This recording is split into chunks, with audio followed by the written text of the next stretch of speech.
Pag ito nagpa-Bible study, ay, may homework pa kayo. Kaya nga gusto ko, siya ang pinakamabait, mga brad. Kaya nga gusto ko, magkita kayo agad ni God. Kasi alam nyo ba, sa sobrang bait, pag ito namatay, lalagpas pa sa langit.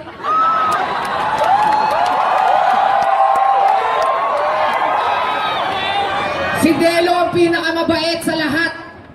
Hinayaan niya nga ako ang pumalit bilang hari ng ribat.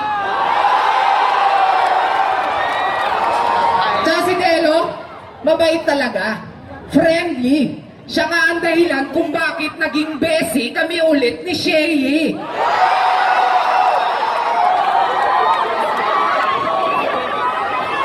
Kasi si Delo, malupit na.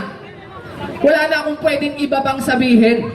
Si Delo ang pinakamalupit sa sobrang astig na pagkamalan kong ang TM. Yun na, Tan. First round, Yo, Delo. salamat. Salamat sa inyo. Ako talaga ay napakabait. Kaya paglagpas ko ng langit, sisihin nyo naman yung aking bitbit. Pastor ako. Pastor ka rin. Isang beses, siya'y aking napanood. Sa sobrang banal niya, ang daming babaeng kanyang pinapaluhod.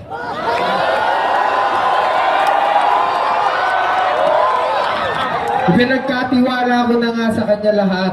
Oo. Total, magaling naman siya mag-rebat. Kaya yung rebat sa flip top, sa'yo na to. Alagaan mo mabuti kasi nag-aartista na ako.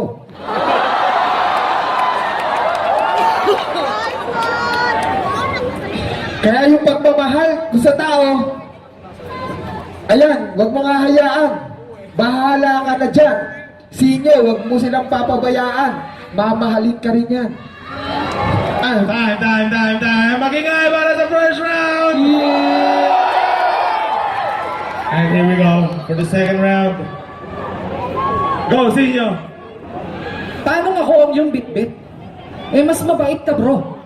Sa sobrang bait nga nito, dapat pangalan mo, Santo Delo.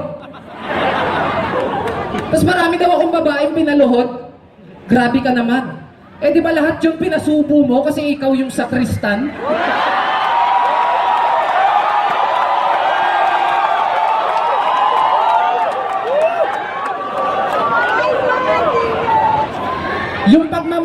Yung pagmamahal ko sa kanila, alam na nila yon. Alam nyo na.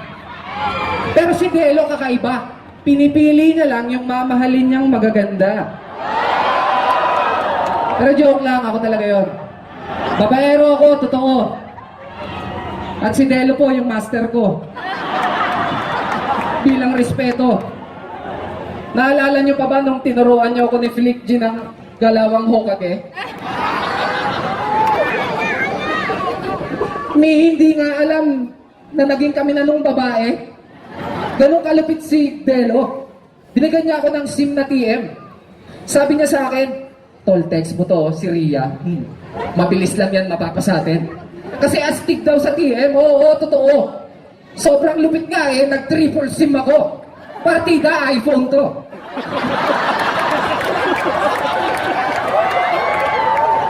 Tsaka alam niyo ba, lahat ng sinaktan kong babae, si Delo nagpaligaya. Sobrang bait nga ni Delo, ibibigay niya yung damit niya. Gusto niyo ba yung damit niya? De, joke lang. Hindi pwedeng ibigay yung damit. Sana maintindihan nyo. Pero okay lang naman, di ba, kahit yung sombrero? Tan? Teka lang mga sinyo. Bakit ang lupit mo? Pamimigay ko yung aking sombrero, mas maganda yung damit mo.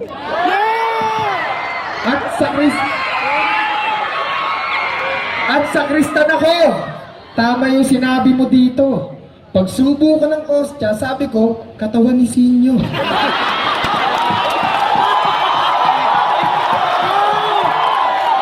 Nagpapakabait na nga po ako. At yun ang totoo.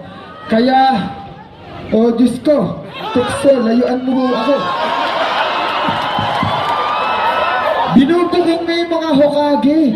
Binubulgar mo ngayon. Labas na ako dun. Si Flick G lang yun. Pagdating sa ganyang Hokage, usapang babae, baka gusto ko lang itanong na, Flick G, baka gusto mong sumali.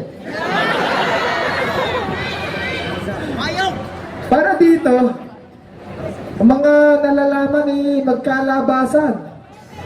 Flick G, kwentuhan mo naman sila ng iyong mga karanasan. Teka! Bakit ba ako yun yung sinali? Kanina narinig na nila. Sinabi ko, huwag manakit ng babae. Alam niyo na yun, kaya third round.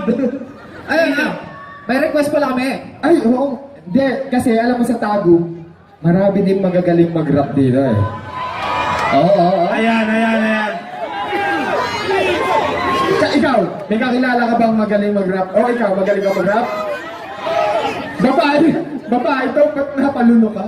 Sino dito mga nagra-rap? Itaas ang kamay. Itaas ang kamay ng mga marunong mag-rap.